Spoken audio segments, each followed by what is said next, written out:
What are the 5 reasons that you won't give up when life catches you on the blind side? When the messenger of misery visits you, what are you going to do? What will keep you in the game when life knocks you to the canvas?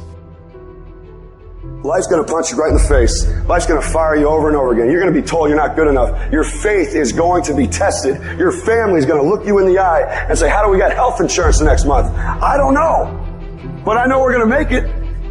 You know who's going to bail you out?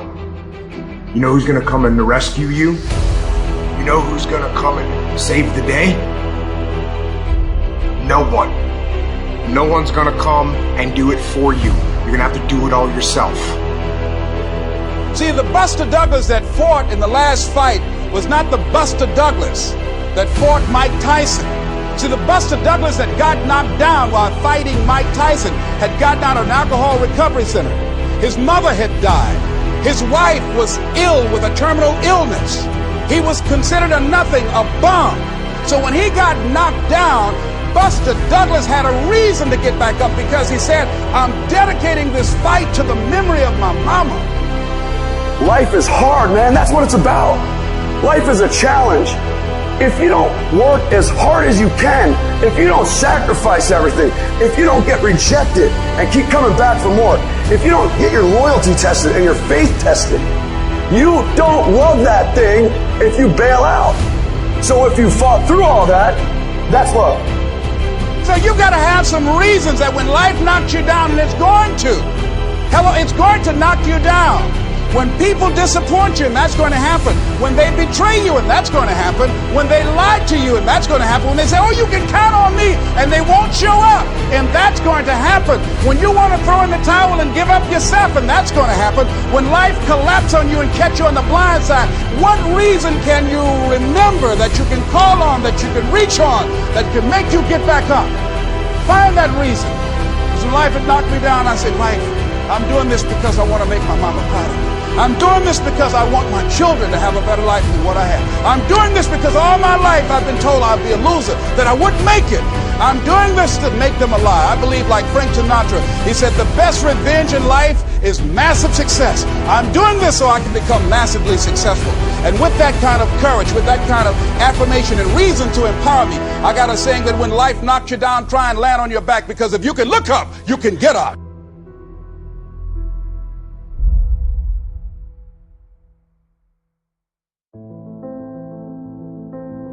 You don't have to be grim, but you do have to be serious.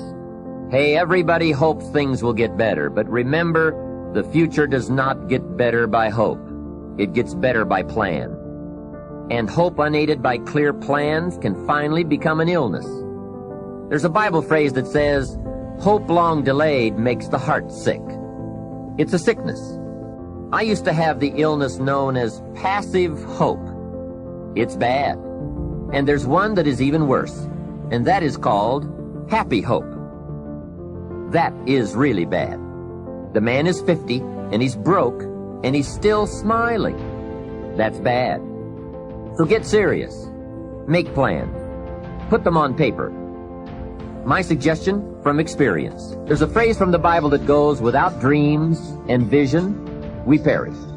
How true. Humans have this unique ability to aspire, to dream, to go for something, to become something. Without that, life is not life.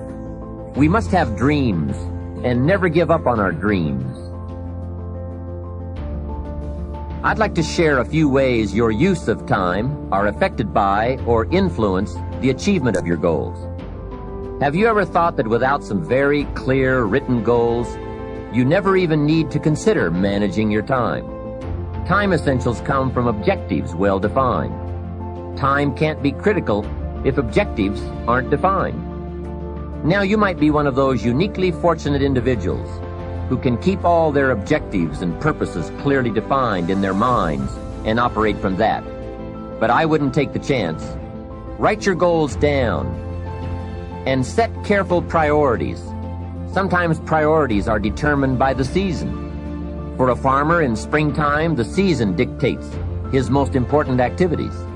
During the spring, a farmer must work around the clock, burn the midnight oil, and keep the equipment running because he has only this small window of time for the planting of his crops.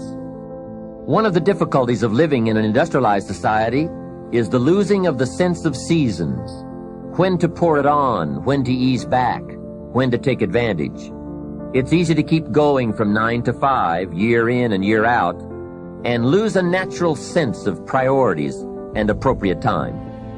Don't let one year just blend into the next. Keep an eye on your own seasons, lest you lose track of values and substance. Part of setting priorities is learning to separate major activities from minor activities. This is a whole skill in itself, but once you have learned it, it will pay dividends you won't believe. So learn to put everything on your mental scales to be carefully weighed before you spend time or money. Of your sanity is socially distributed. And what I mean by that is, well, let's say that you know how to behave. You're well socialized. You can play with others. Now, I said already in this conversation, if you didn't learn to play with others between the time you were 2 and 4, you will never learn. And psychologists have beat their heads against the wall trying to rehabilitate antisocial children. They can't do it after the age of 4. Is that because areas of the brain just don't develop? Well, it seems to be partly because the kids fall farther and farther behind. So let's say you make the leap from egocentric dependence on your mother at 2 and 3 to immersion in a peer group.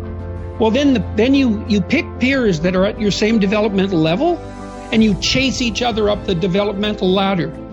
And the longer you're out of that, the farther you fall behind. And so, kids, 5-year-old kids might come across another 5-year-old kid who tends to cry too much if they don't get their way. And they'll say, we don't want to play with the baby. And what they're saying is, we have to find someone who's at our developmental level, shares our developmental horizon, so that we can mutually scaffold our further development. Now, they're not going to say that, obviously, but that's the situation. And kids test each other out when they first meet. So do adults.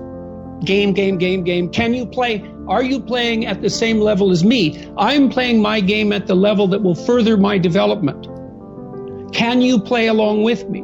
If not, well, maybe you're lower in status and I can pull you up as a mentor. Maybe you're higher in status and I can learn from you, but if you're a peer, we can play together. Anyways, if you're acceptable to your peers and you behave well, they'll accept you. And then they tell you all the time if you're acting appropriately. If your jokes are funny, if you're dominating the conversation, if you're bringing something of value to the table. And all you have to do is pay attention to the social cues, and you'll keep yourself regulated. And at the end of the day, you're going to get what you focus on. They're both true. This is both the most amazing time that's ever happened, ever in recorded history. And yet real things that are terrifying are also happening.